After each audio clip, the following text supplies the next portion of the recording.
পৃথিবীর কোন বাবা পারে রে সন্তানকে নিজের চোখের সামনে এইভাবে বিদায় দিতে?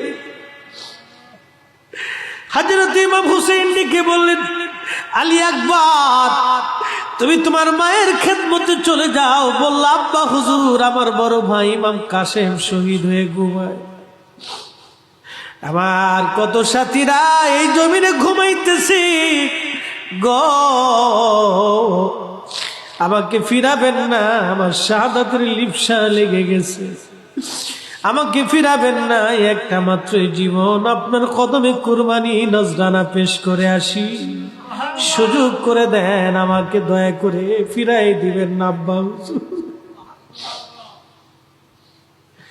সেই দিন ইমাম আলী আকবর যুদ্ধের ময়দানে চলে গেলেন। প্রচন্ড যুদ্ধ হয়, শেরে খুদা